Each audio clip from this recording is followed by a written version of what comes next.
स्त्रियों में मां मिलती है, बहन मिलती है, बेटी मिलती है, नारी कहीं भी नहीं मिलती। मां है, पत्नी है, बेटी है, बहन है, लेकिन नारी कहीं भी नहीं। स्त्री का कोई भी अस्तित्व है तो पुरुष से संबंधित होकर है, अपने में उसका कोई भी अस्तित्व नहीं, अपनी उसकी कोई हैसियत नहीं है, अपना उसका कोई व्यक्तित्व नहीं है। चीन में तो हजारों वर्ष तक ये माना जाता रहा कि स्त्री के पास कोई आत्मा होती ही नहीं, और इसलिए चीन में स्त्री को मार डालने पर किसी तरह का अपराध नहीं था, क्योंकि जिसमें आत्मा ही न होती हो उसे मार डालने में हर्ज भी क्या हो सकता है। और अगर पति अपनी पत्नी को मार डाले तो वो जुर्म वैसा ही था जैसे कोई अपनी कुर्सी को तोड़ डाले, घर के फर्नीचर को तोड़ डाले, इससे बड़ा जुर्म नहीं था।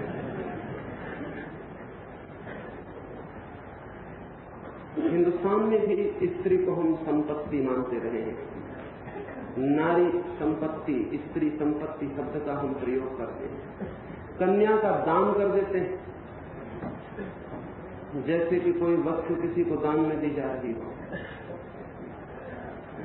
स्त्री के व्यक्तित्व का अंगीकार ही नहीं हो सका, और इस बात ने कि स्त्री सिर्फ छाया है, मनुष्य जाति को जितने दुख दिए हैं उतने किसी और बात में नहीं दिए, क्योंकि जिस स्त्री के पास आत्मा ही न हो वो स्त्री न तो स्वयं के लिए आनंद बन सकती है और न किसी और के लिए।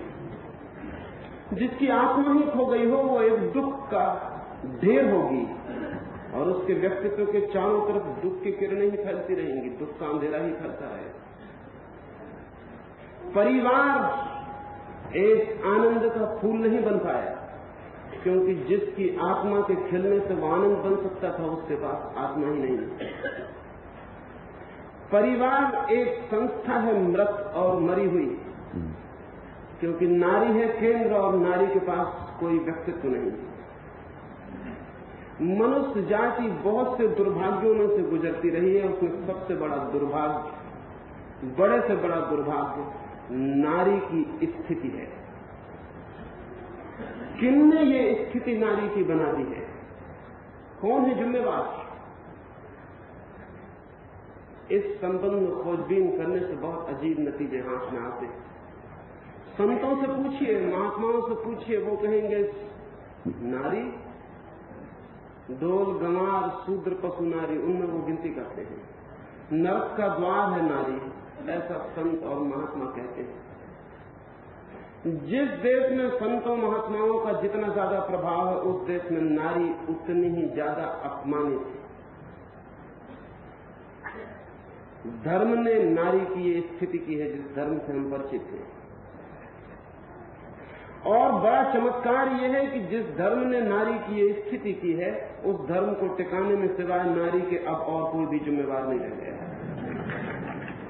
जिन महात्माओं ने नारी को नरक का द्वार कहा है उन महात्माओं के पालन पोषण का सारा जुम्मा नारी के ऊपर है। मंदिरों में जाके देखिए, साधु सन्यासियों के पास जाके देखिए, एक आध पुरुष दिखाई पड़ेगा, 10-15 नारियां दिखाई पड़ेंगी, और वो एक आध पुरुष भी अपनी पत्नी के पीछे पीछे चला आया होगा और कोई कारण नहीं।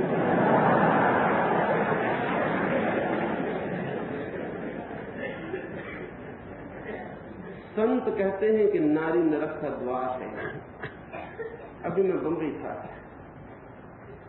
कुछ लोगों ने मुझे आकर कहा कि एक संत के प्रवचन चलते हैं। इस देश में और कोई धंधा ही नहीं सिवाय प्रवचन सुनने और देने का।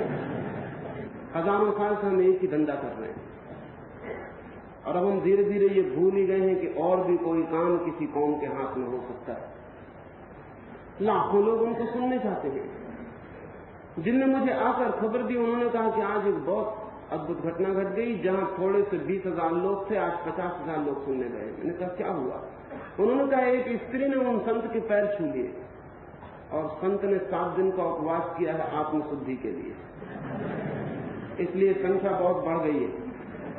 और संख्या किनकी बढ़ गई? स्त्रियों की संख्या बढ़ गई। स्त्रियां दीवानी होकर उस संत के दर्शन करने जा रही जो कि स्त्री के छूने से अपवित्र हो गया। कोई पूछे इन संतकों की पैदा कहां से हुए थे? 9 महीने किसके पेट में रहे थे? खून किसका दौड़ता है तुम्हारी नसों में? हड्डियां किससे बनी है? मांस किससे पाया है? अब तक ऐसा तो उपाय नहीं हो सका कि संत पुरुषों के पेट में रह के पैदा हो सके।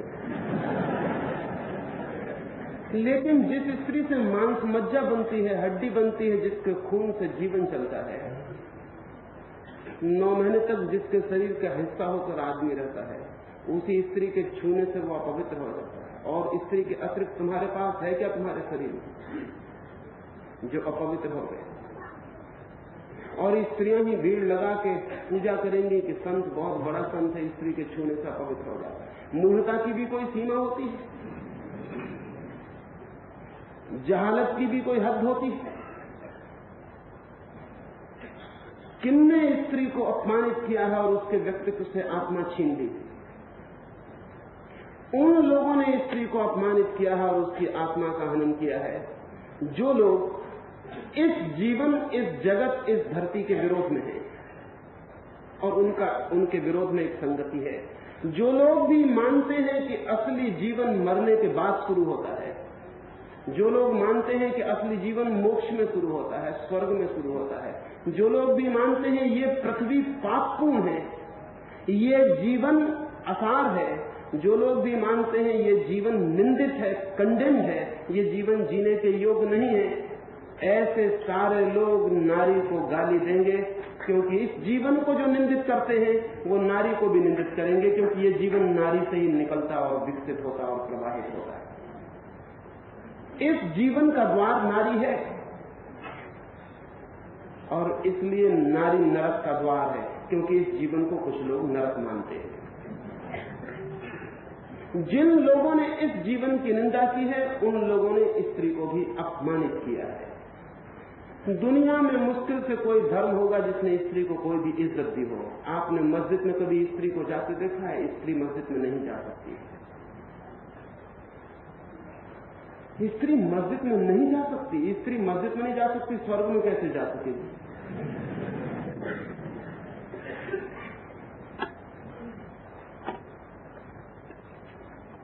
मुसलमान स्त्री आज तक मंदिर में प्रवेश नहीं हुई।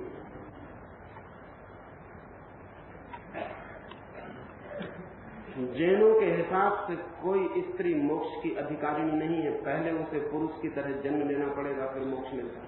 और इसकी एक बड़ी मजेदार घटना है। जैनियों के 24 तीर्थंकर में एक तीर्थंकर स्त्री थी, मल्लीबाई। लेकिन दिगंबर जैन मानते हैं कि स्त्री का तो मोक्ष ही नहीं हो सकता, तो स्त्री तीर्थंकर कैसे हो सकती? उन्होंने मल्लीबाई को बदल के मल्लीनाथ कर लिया। वो कहते हैं वो पुरुष। देखते हैं मजा। एक तीर्थंकर को स्त्री मानने के लिए तैयार नहीं है। स्त्री कैसे तीर्थंकर हो सकती है? तो वो जरूर पुरुष ही रहे होंगे। उनका नाम ही मल्लीनाथ कर लिया है, मल्लीबाई। अब कोई दिक्कत नहीं है।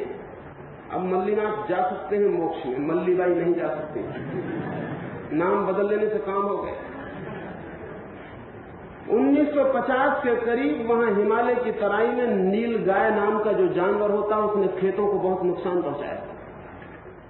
लेकिन नील गाय को गोली नहीं मारी जा सकती, क्योंकि गाय जो लगा हुआ है उसमें धार्मिक दिक्कत हो जाएगी।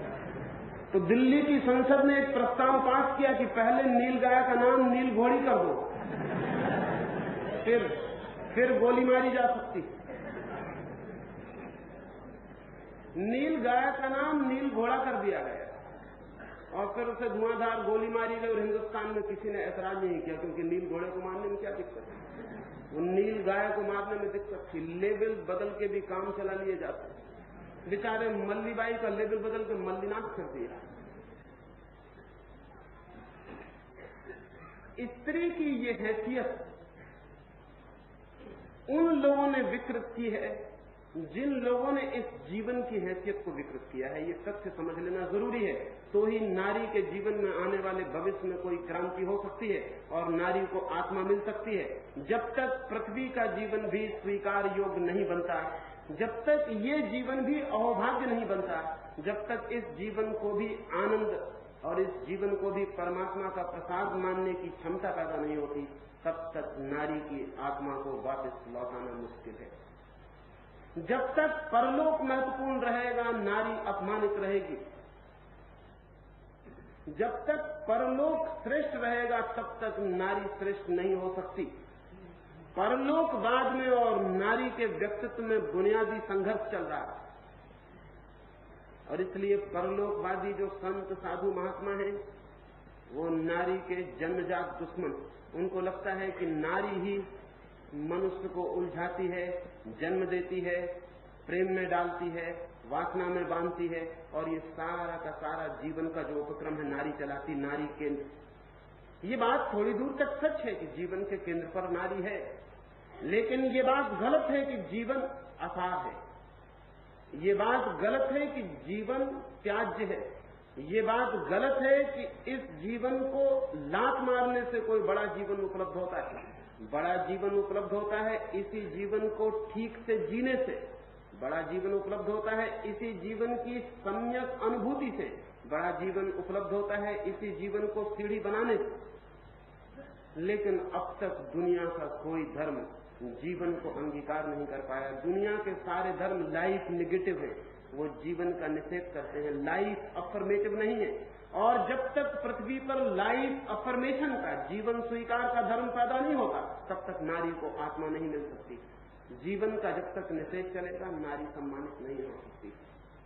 जीवन के निषेध करने वाले लोगों ने नारी को अपमानित किया है और उसके व्यक्तित्व को दीनहीन कर दिया है।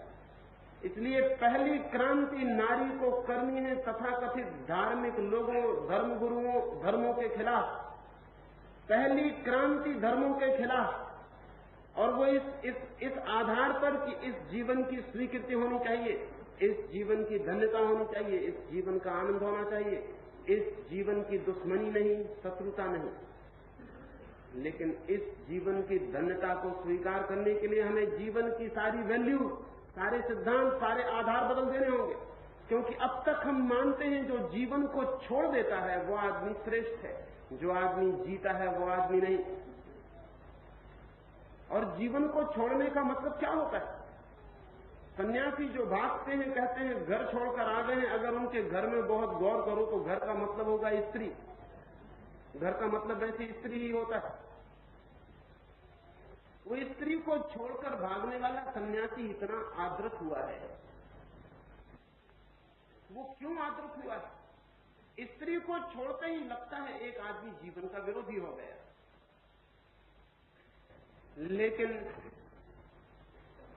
जीवन को छोड़ने की इन लंबी परंपराओं ने जीवन के सारी जड़ों को विषाक्त कर दिया है। जीवन से सारा आनंद, सारा रस, सारा सौंदर्य छीन लिया है।